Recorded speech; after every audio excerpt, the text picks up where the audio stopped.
کہاں سے وہ زباں لاؤں کہ جس سے یا رسول اللہ کروں میں بیان گن تیرے تمامی یا رسول اللہ. محمد تو اللہ محمود دونوں حمد کے محمود، دونوں کا ایک ہی معنی گرامی یا رسول اللہ. میرے سید رسول اللہ تیرا ایک امتی یعقوب رحمۃ اللہ تعالی علیہ، طلب اس کو تیری زیارت مدامی یا رسول اللہ. قال اللہ تبارک و تعالی فی شان حبیبہ ان اللہ و ملائکتہ یصلون علی النبی یا ایہا الذین آمنوا صلوا علیہ وسلموا تسلیما. الصلاۃ والسلام علیک یا سیدی یا رسول اللہ وعلی آلک واصحابک یا سیدی یا حبیب اللہ. الصلاۃ والسلام علیک یا رحمۃ للعالمین وعلی آلک واصحابک یا شفیع المذنبین. تمام حمد و ثنا، تعریف و توصیف اللہ رب العزت کے لیے جو خالق کائنات بھی ہے اور مالک رزو سماوات بھی. اللہ تعالیٰ جل و علا کی حمد و ثنا کے بعد حضور سید الانبیاء امام الانبیاء حضور تاجدار ختمی المرتبت علیہ تحیت و ثنا کی پاک بارگاہ میں ہدیہ درود و سلام کا نذرانہ پیش کرنے کے بعد نہایت ہی واجب الاحترام پیر طریقت رہبر شریعت آشنائے حقیقت حضور منبع رشد و ہدایت جانشین مختوم ملت حضرت صاحب زادہ پیر درویش میاں حامد رضا محسن صاحب مرکزی سجادہ نشین دربار عالی آستانہ علیہ ہیبت پور شریف، اور میرے برادر مکرم جناب صاحبزادہ پیر محمد حسن رضا وحید نقشبندی صاحب، استاذی و مکرمی استاذ الحفاظ استاذ القرہ زینت القرہ جناب قاری افتخار احمد صاحب نقشبندی، پیر طریقت حضرت صاحبزادہ پیر میاں محمد اسد صاحب نقشبندی مجددی آستانہ علیہ موسیٰ پور شریف. نہایت ہی واجب الاحترام سامعین کرام و سامعات، حاضرین و ناظرین، السلام علیکم ورحمۃ اللہ وبرکاتہ.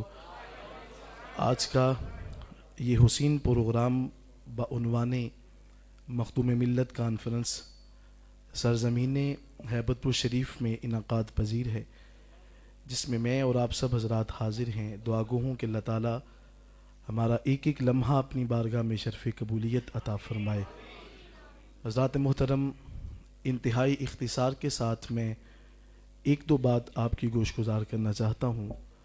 دعا گو ہوں کہ اللہ تعالیٰ ہمیں حقیقی معنی میں قرآن سمجھ کر اس پر عمل کی توفیق عطا فرمائے.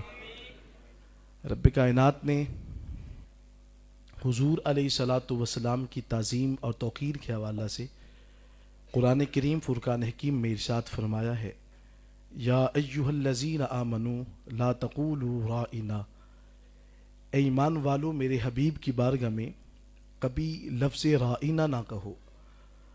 وقولوا انظرنا، اگر کہنا ہے تو کہو کہ اے حبیب اپنی نظر رحمت ہمیں عطا فرما دیجیے. واسمعوا، اور میرے حبیب کی گفتگو کو توجہ سے سنو. وللکافرین عذاب علیم، دردناک عذاب ہیں ان لوگوں کے لیے کہ جو حضور علیہ الصلاۃ والسلام کا انکار کرنے والے ہیں.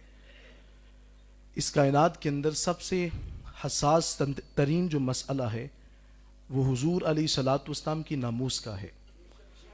آج آستانہ سے آپ نے بہت سے پیغامات حاصل کیے، اور میں قبلہ پیر صاحب نے اپنی گفتگو کے دوران آپ کو اس حوالہ سے آگاہی دی.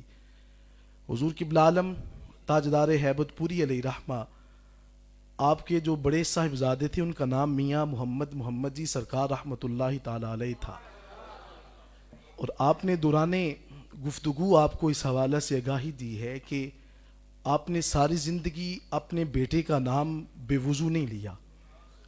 آقا کریم علیہ الصلاۃ والسلام کا نام اگر زباں پہ اس وقت جاری کیا ہے جب وہ حالت وضو میں ہوتے ہیں، اگر حالت طہارت نہیں ہے تو اپنے ہی بیٹے کو یا مولوی صاحب کہا ہے یا بیٹے کے لفظ سے یاد کیا ہے.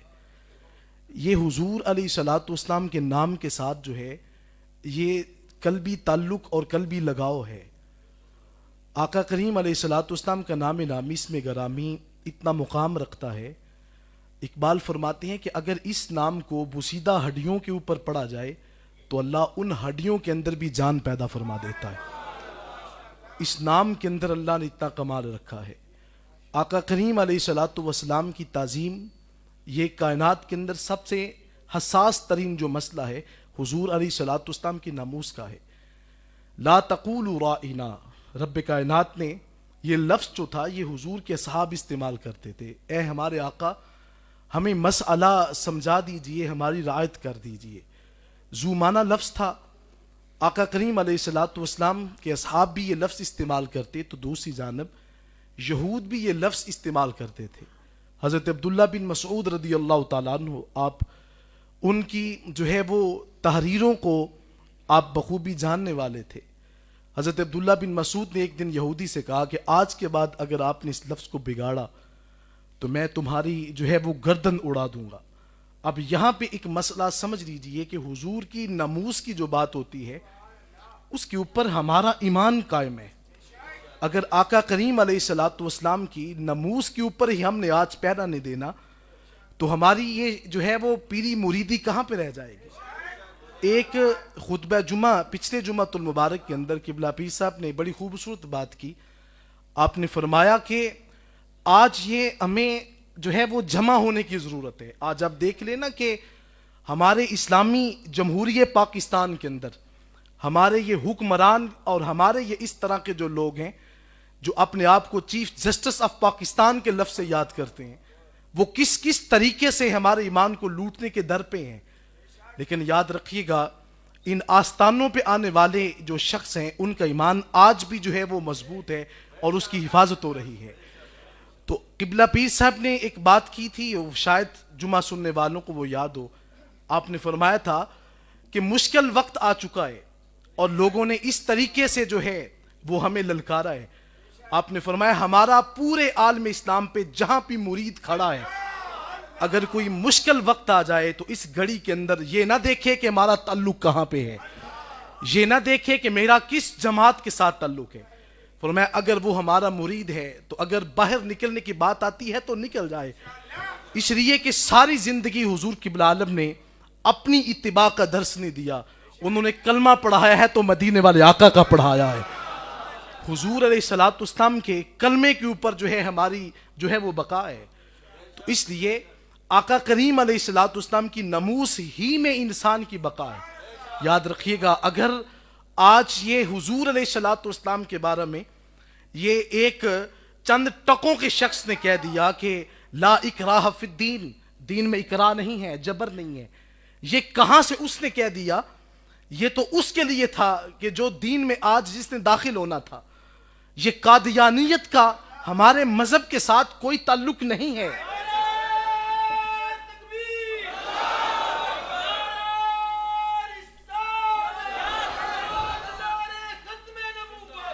یہ قادیانیت کا ہمارے ساتھ کوئی تعلق و لینا دینا نہیں ہے۔ حضور قبلہ عالم تاجدار ہیبت پوری علیہ رحمہ، آپ کی بارگاہ میں اگر کوئی شخص عیسائی آتا تو آپ گھر کے اندر کہتے تھے کہ میرے برتن کو دھو لو، اس لیے کہ اس میں سے ایک عیسائی اہل کتاب نے کھانا کھایا ہے۔ لیکن جب کوئی اس طرح کا بد مذہب شخص آ جاتا تو آپ کہتے کہ ان برتنوں کو توڑ دو، اس لیے کہ یہ رسول اللہ صلی اللہ علیہ وسلم سے کے ساتھ بغاوت کرنے والا ہے۔ آج یہ سب سے بڑا پیغام لے کر کے جائیں۔ ہماری نمازیں ہو سکتا ہے سجدوں کے اندر نقص ہو، ہمارے رکوع کے اندر ہو سکتا ہے نقص ہو، ہماری پیشانی ہو سکتا ہے زمین پہ لگی ہو، ناک نہ لگی ہو، سجود کے اندر تنقیص ہو سکتی ہے، ہمارا رکھا ہوا روزہ ہو سکتا ہے اس کے اندر نقص ہو، اس کے اندر کمی کوتاہی رہ جائے، ہر چیز جو ہے وہ رب کی بارگاہ میں قبول ہو جائے گی۔ لیکن یاد رکھیے گا حضور کے ساتھ کبھی غداری نہ کیجیے گا۔ آقا کریم علیہ الصلوۃ والسلام کے ساتھ وفاداری کیسی کرنی ہے تو آؤ اپنے شیخ طریقت سے پوچھو۔ آپ نے فرمایا آپ سے وفاداری کرنی ہے تو ایسی کرو کہ مدینے دی گلیاں دا میں کتا ہوندا، مدینے دی گلیاں دا میں کتا ہوندا، نظر روزے والے لیندا پاک کملی والے۔ آستانوں پہ آنے والے ہر شخص جو ہے یہ بات ذہن نشین کیجئے گا، یہ میں آپ کو بڑا اہم پیغام دے رہا ہوں، اس کو اپنے سینے میں جگہ دیں۔ آج یہ آیات پڑھ کر کے ہمیں بتایا جاتا ہے کہ دین میں جبر نہیں ہے۔ یہ تو بات اس کے لیے تھی جس نے ابھی حضور علیہ الصلوۃ والسلام کا کلمہ نہیں پڑھا تھا۔ دین کسی کو گن پوائنٹ پہ کھڑا کر کے نہیں کہتا کہ مسلمان ہو جاؤ. ہم ایسے بندے نہیں ہیں اور ایسا ہمارا مذہب بھی ہمیں اجازت نہیں دیتا. لیکن جب آپ نے کلمہ پڑھ لیا تو آپ کے لیے یہ اصول نہیں ہے لا اکراہ فی الدین. آپ کو کہے کہ داڑھی رکھ لو تو آپ کہیں لا اکراہ فی الدین. دین میں کراہت نہیں ہے, دین میں جبر نہیں ہے. آپ کسی شخص کو نماز کی تلقین کریں اور وہ کہیں کہ آپ کہہ دیں کہ دین میں جبر نہیں ہے, یہ تو اس کے لیے تھا جس نے حضور کا کلمہ نہیں پڑھا. جب آپ نے کلمہ پڑھ لیا تو آپ کا حکم خدا نے آپ کے لیے بدل دیا. آپ کے لیے حکم کیا ہوا؟ فرمایا یا ایھا الذین آمنوا ادخلوا فی السلم کافہ. جب تو نے میرے حبیب کا کلمہ پڑھ جو لیا, تیری چہرے اور شکل کو دیکھ کر کوئی بندہ کہے کیوں کہ یہ کوئی بیگانہ لگتا ہے, تیرے چہرے کو دیکھ کر دور سے کوئی بندہ دیکھ کر کہہ لے وہ سامنے سے آنے والا بندہ عام نہیں ہے, وہ محمد عربی کا غلام آ رہا ہے, وہ حضور کا دیوانہ. یا ایھا الذین آمنوا ادخلوا فی السلم کافہ. اسلام کے اندر ہم نے پورے کا پورا داخل ہونا ہے. اور دوسری جو جاج صاحب نے ایک آیت لکھی وہ تھی انا نحن نزلنا الذکر وانا لہ لحافظون. بے شک ہم نے قرآن کو نازل کیا اور ہم اس کے محافظ بھی ہیں. اب یہ آیات دے کر کے ہمیں قانون یہ دیا جا رہا ہے کہ اس کی حفاظت کا ذمہ تو اللہ نے لے لیا. اب جو من مانی اور اپنے ذہن میں جو کچھ آتا ہے, وہاں تک کہ وہ شخص جس نے جو ہے وہ قادیانی کو نبی ثابت کرنے کی کوشش کی تھی. آپ کبھی غور کریں, میرے آقا علیہ الصلوۃ والسلام کا فرمان ہے کہ میرے بعد دنیا کے اندر نبی آنے والا کوئی نہیں ہے. حضور فرماتے ہیں اگر کوئی نبی ہوتا تو عمر بن خطاب ہوتے. حضرت عمر بن خطاب کی جاہ و جلال سے شیطان بھی لرزتا ہے. ہم عمر بن خطاب جیسی شخصیت کو نبی نہیں مان رہے, ہم اس کانے کو کیسے نبی مان سکتے ہیں؟ ہم کائنات کے اندر کبھی اس کے ساتھ ہمارا تعلق نہیں ہے. جو شخص اس کے ساتھ بغاوت اور اس کے ساتھ جو ہے وہ تعلق جوڑنے والا ہے, آج اس آستانہ سے پیغام لے کر کے جائیں. ہمارا یہاں پہ آنے کا مقصد لنگر تناول کرنا نہیں ہے. حضرت نے اپنے آستانے پہ بٹھا کر کے ساری عمر لنگر تناول نہیں کروایا. لنگر تو ہم گھر سے بھی کھاتے ہیں. حضرت نے ہمیں بتایا ہے کہ مدینے والے آقا سے پیار کرنا کیسے ہے, آقا کریم علیہ الصلوۃ والسلام کے ساتھ وفاداری کرنی کیسی ہے. حضور نبی رحمہ علیہ الصلوۃ والسلام, آپ کے غلام حضرت عثمان غنی رضی اللہ تعالیٰ عنہ, آپ حدیبیہ کے مقام سے سفیر بن کر کے جب جو ہے وہ بیت اللہ کے اندر آپ کا داخلہ ہوتا ہے, حضرت عثمان غنی رضی اللہ تعالیٰ عنہ کو جب سفیر بنا کر کے حضور نے بھیجا تو آقا کریم علیہ الصلوۃ والسلام کے غلام حضرت عثمان غنی کو پیشکش کی گئی کہ کعبہ آپ کے سامنے ہے, تو آپ اس کا طواف کیوں نہیں کر لیتے؟ احرام کی حالت میں ہے. آج ہر بندے کی چاہت ہوتی ہے. 6 سال کے بعد عثمان غنی رضی اللہ تعالیٰ عنہ بیت اللہ کے قریب پہنچے تھے. جب پیشکش کی گئی کہ آپ اس کا طواف کر لیں, اب ان کے لفظ سنیں وہ کیا فرماتے ہیں. فرمایا ما کنت لافعل حتی یطوف بہ رسول اللہ. فرمایا تم کہتے ہو طواف کرو, میں طواف کیسے کروں؟ تمہارا کعبہ تو یہ ہے, میرا کعبہ تو حدیبیہ کے مقام پہ بیٹھا ہے. میرا کعبہ تو وہ ہے جو آقا کریم علیہ الصلوۃ والسلام کی ذات اقدس ہے. تو ذات ذی وقار کائنات کے اندر حج بھی قبول اس کا ہوگا, نماز بھی قبول اس کی ہوگی, اور صدقہ و خیرات بھی قبول اس کا ہوگا جو مدینے والے آقا کے ساتھ ٹوٹ کر وفاداری کرنے والا ہے.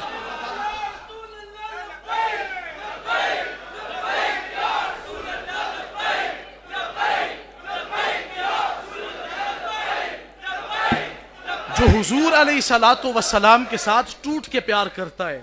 اور یاد رکھیے گا یہ محبتیں کسی دکان سے نہیں ملتی, یہ پیار کسی جو ہے وہ ڈیپو سے حاصل نہیں ہوتا, یہ صاحب نظر کی نظر سے حاصل ہوتا ہے. اور یاد رکھیں حضور قبلہ عالم تاجدار ہیبت پوری علیہ رحمہ, آپ نے ساری زندگی اس بات کا پیغام دیا ہے اور آپ نے اسلام کے ساتھ وفاداری کا ثبوت دیا ہے. آپ نے ساری زندگی جو ہے وہ اسلام کے لیے اپنے آپ کو وقف کر دیا ہے. اسی لیے تو آپ جو ہیں وہ حضور قبلہ عالم آقا کریم علیہ الصلوۃ والسلام کی خدمت میں پھر کہتے ہوتے تھے حضور ساری زندگی آپ سے وفا کی ہے. اور عرض کیا کرتے ہیں کہ ماڑی ویکھ کلی جاوی لنگڑا, تیرا اپنا کر آوی سنگنا. حضور علیہ الصلوۃ والسلام کے اصحاب کا جو ادب کا انداز تھا, حضرت عبداللہ بن مسعود رضی اللہ تعالیٰ عنہ فرماتے ہیں کہ جب ہم حضور کی مجلس میں بیٹھتے, ہمارے سروں کے اوپر پرندے بیٹھ کر اڑ جاتے تھے اور کوئی اس بات کی حاجت نہیں رکھتا تھا کہ سر کے اوپر کون بیٹھا ہے. ذرا سر کے اوپر ہاتھ رکھ کے دیکھیں, لمحوں کے اندر آپ کی حس اس بات کا جو ہے وہ اعلان کرتی ہے کہ سر کے اوپر کچھ بیٹھا ہے. لیکن حضور کی مجلس کیسی مجلس تھی. تاجدار ختم المرتبہ علیہ تحیۃ و ثنا, آپ کے غلام حضرت عمر بن خطاب رضی اللہ تعالی عنہ حضور کی مجلس میں اپنی آوازوں کو اتنا پست کر لیتے ہیں کہ میرا آقا ارشاد فرماتے ہوتے تو عمر کیا کہا ہے. عرض کی حضور میں تو آپ سے گفتگو کر رہا تھا. فرمایا اونچا بولتے کیوں نہیں ہوں. فرمایا حضور کیسے بولوں. اللہ فرماتا ہے ان تحبط اعمالکم وانتم لا تشعرون, تیرے عمل ضائع ہو جائیں گے, تیرے پلے بھی کچھ نہیں رہے گا. تو ساری زندگی کہتا رہے گا میں چیف آف پاکستان ہوں, میں آج بہت بڑے عہدے پہ بیٹھا ہوا ہوں, آج میرے ہاتھ کے اندر بہت بڑا قلمدان میرے ہاتھ کے اندر ہے, آج میں جس کو چاہتا ہوں سولی پہ دیتا ہوں, جس کو چاہتا ہوں تختے سے نیچے اتار دیتا ہوں. لیکن یہ تو میرا مالک ہے, رب کائنات کے پیارے حبیب علیہ الصلوۃ والسلام, آپ کو خدا نے ہر قوت سے نوازا ہے. عتیبہ بن ابی لہب آقا کریم علیہ الصلوۃ والسلام کی خدمت میں گستاخی کرتا ہے. ابو لہب کا وہ بیٹا تھا, حضور علیہ الصلوۃ والسلام کی شان میں اس نے گستاخانہ لفظ بولے. آقا کریم علیہ الصلوۃ والسلام کی زبان پہ جاری ہوتا ہے اللہم سلط علیہ قلبا من کلابک, اے اللہ اپنے درندوں میں سے ایک درندہ اس پہ مسلط کر دے. ہم تو بے بس ہیں لیکن خدا جو ہے وہ بڑا غیرت مند خدا ہے. وہ آقا کریم علیہ الصلوۃ والسلام کے ساتھ ایسی حرکات کرنے والوں کو خدا جو ہے وہ کبھی اس دنیا کے اندر نہیں ٹھہرنے دیتا. آقا کریم علیہ الصلوۃ والسلام کے جب یہ ہاتھ اٹھتے ہیں کہ مالک اس پر درندوں میں سے ایک درندہ مسلط کر, حضور نبی رحمہ علیہ الصلوۃ والسلام آپ کی طرف اس نے ایک لمحے کے لیے ہاتھ بڑھایا تھا. اتنی بات ہوتی ہے, اب اس جو ہے وہ اپنے بیٹے کو ابو لہب نے ایک جو ہے وہ سفر کے لیے روانہ کیا اور میرے کارواں بنا کر کے بھیجا. جب وہ ایک جگہ پہ پڑاؤ ڈالتے ہیں, وہاں پر رکنے کے بعد اس شخص نے, ابو لہب نے بار بار جو ہے وہ قافلے والوں کو کہا کہ یار میرے بیٹے کی حفاظت کرنا ہے, اس کو کوئی درندہ چیر پھاڑ نہ دے. کہا اتنی فکر کیوں ہے. ابو لہب نے فوراً کہا فکر کیوں نہ ہو, اس زبان سے سنا ہے جس زبان سے ماں سوائے حق کے کچھ نکلتا ہی نہیں ہے. حضرت ذی وقار, ہم نے کسی غیر نبی کو نہیں مانا, ہم نے نبی تو اس کو مانا ہے جو امام الانبیاء بن کے آئے ہیں. آقا کریم علیہ الصلوۃ والسلام سے ہم نے وفاداری کی ہے. تو حضرت ذی وقار, میں اپنی بات کو اختتام کی طرف لے کر کے آ رہا ہوں. حضور نبی رحمہ علیہ تحیۃ و ثنا, آپ نے جب کہہ دیا اللہ تیرے اوپر کوئی درندوں میں سے درندہ مسلط کر دے گا, تو وہ عتیبہ اس کو ارد گرد جو ہیں اس کے بوریاں لگائی جاتی ہیں اور اس کے اوپر جو ہے اس عتیبہ کو سلا دیا جاتا ہے. رات کا آخری پہر ہوا اور جنگل سے ایک شیر نکلتا ہے, اور شیر نکل کر کے جتنے بھی لوگ بیٹھے تھے پڑے تھے سب کو وہ سونگ رہا ہے. اب میں جو بات آپ کو سمجھانا چاہتا ہوں وہ یہ ہے, شفا شریف میں ہے کہ ان میں سے کوئی بندہ بھی ایسا نہیں تھا جس نے آقا کریم علیہ الصلوۃ والسلام کا کلمہ پڑھا ہو. سب کے سب کافر تھے. شیر سب کو سونگتا ہے لیکن کسی کو چیرتا پھاڑتا نہیں ہے. اب وہ چھلانگ لگا کر کے باریوں کے جو ہے بوریوں کے چھتے کے اوپر جب پہنچتا ہے تو وہاں پہ عتیبہ لیٹا ہوا تھا. شیر نے اس کو اس کے حلق سے پکڑا, اس کے جسم کے جو ہے وہ ٹکڑے ٹکڑے کر دیے. شہر تصوف جلد 2 کے اندر حضرت صاحب نے لکھا کہ اس شیر نے اس کے خون کا قطرہ اپنے جسم میں داخل نہیں ہونے دیا, اس لیے کہ اس عتیبہ نے ایک لمحہ کے لیے حضور کی طرف جو ہے آپ کی جو ہے وہ شان رفعت کے اندر بے ادبی کی تھی. آقا کریم علیہ الصلوۃ والسلام آپ کی شان کے اندر جو ادنا سی بھی گستاخی کرتا ہے اس کے پلے کچھ بھی نہیں رہتا. ہمارے علماء فرماتے ہیں کہ اگر آقا کریم علیہ الصلوۃ والسلام کی نالین پاک کو حقارت کی نگاہ سے اگر کسی نے العیاذ باللہ اس کو جو ہے وہ جوتے کو جتڑی کہہ دیا تو علماء فرماتے ہیں ہاتھ سے ایمان نکل جاتا ہے. تو آپ سوچتے ہیں کہ حضور علیہ الصلوۃ والسلام کا مسئلہ جو ہے یہ صرف مولویوں کا مسئلہ ہے, یہ علماء کا مسئلہ ہے؟ ہرگز نہیں. یہ ہر آستانے کی آواز ہے, ہر آستانے کی یہ صدا ہے. کائنات کے اندر کامیاب شخص وہ ہے جس کے رگوں کے اندر خدا اور اس کے رسول کی محبت باقی ہے.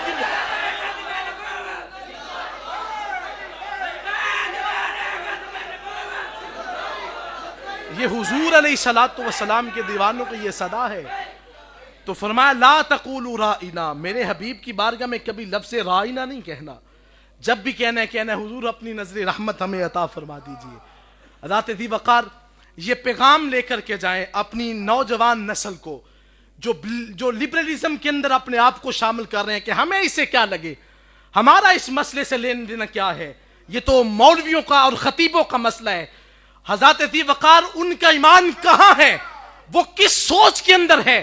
وہ مدینے والے آقا کا کلمہ نہ پڑھے، وہ کسی اور کی طرف چلے جائیں. جو مدینے والے آقا کا گدا ہے، ہم تو مدینے والے آقا کی طرف کسی کو میلی آنکھ بھی دیکھنے نہیں دیں گے. آج ہم پورے آستانے کی طرف سے قبلہ پیر صاحب کی موجودگی کے اندر، بلکہ حضرت نے مجھے اس حوالے سے تقید کی تھی. آپ نے فرمایا تھا جہاں بھی جاتے ہیں دل کھول کے مدینے والے آقا کا ذکر کریں، بلکہ جہاں تک ہو سکتا ہے مدینے والے آقا علیہ الصلوۃ والسلام سے اتنا پیار کریں، اتنی وفاداری کریں کہ آج آپ اپنے شیخ طریقت کے روزے کی طرف کان لگا کر کے دیکھیں. آج وہ ان کی روح آپ سے راضی ہو چکی ہے. وہ فرما رہے ہیں یہ بندے عام نہیں ہیں، یہ وہ شخصیات ہیں کہ جو مسجد میں بیٹھ کر ذکر بھی کر رہے ہیں تو ذکر خدا اور ذکر مصطفیٰ میں زندگی بسر کر رہے ہیں. تو ذات محترم آنے والے جو اشخاص ہیں اپنے بچوں کو، کالجز یونیورسٹیز میں جانے والے جو بچے ہیں، ان بیٹوں کو سمجھائیں کہ بیٹا ہم نے مدینے والے آقا کا کلمہ پڑھا ہے. آپ بال جس طرح کے چاہتے ہیں رکھ لیں، آپ کا لباس جس طرح کا چاہے ہو جائے، لیکن وفاداری تو مدینے والے آقا سے کریں. آقا کریم علیہ الصلوۃ والسلام کے ساتھ ٹوٹ کے پیار کریں. حضرت ذی وقار کسی نے خوب کہا ہے، فرمایا کہ وہ محبوب زمانے میں جدا رکھتے ہیں، ہم تو محبوب بھی محبوب خدا رکھتے ہیں. ہمیں پیارے آقا سے پیار ہے، اور ہم اس شخص کو جس نے حضور علیہ الصلوۃ والسلام کے بارے میں اس طرح کے نزیبہ لفظ بول رہے ہیں، ہم آج قبلہ پیر صاحب کی موجودگی میں جو ہے اس بات کی پرزور حکومت سے اپیل کرتے ہیں کہ ان کا بر وقت اور فوری طور پہ یہ لفظ جو ہے ان کو فوراً واپس لیا جائے. آج ہم اس حوالے سے پورا یہ ہمارا ایوان ہے جہاں سے ہم یہ پیغام دے رہے ہیں، اور پورے کا پورا آستانہ اس بات کے اندر قبلہ پیر صاحب کی موجودگی میں تائید کر رہا ہے کہ جو آقا علیہ الصلوۃ والسلام کے ساتھ وفاداری کرنے والا ہے ہمارے سروں کا تاج ہے. آپ چیف نہ بھی ہوتے پھر بھی آپ کو ہم سمجھتے کہ آپ ہمارے سر کا تاج ہیں، لیکن اگر آپ نے ایسی سوچ رکھی چیف بھی ہے تو ہماری جوتے کی نوک کے اوپر. کائنات کے اندر سب سے بڑا وفادار تو وہی ہے جو مدینے والے آقا علیہ الصلوۃ والسلام کے ساتھ وفاداری نبھاتا ہے. یہ میرا حق بنتا تھا. قبلہ پیر صاحب نے جو مجھے کہا اس کی تائید میں نے یہ ساری کی ساری بات آپ کے سامنے رکھی ہے. اب آخری جو نعرہ ہے وہ آپ کا بتائے گا چیف جسٹس آف پاکستان کو کہ ان دیوانوں کے اندر حضور کا پیار کتنا ہے. تاجدار ختم نبوت، تاجدار ختم نبوت، تاجدار ختم نبوت. اللہ مجھے اور آپ کو عمل کی توفیق عطا فرمائے. واخر دعوانا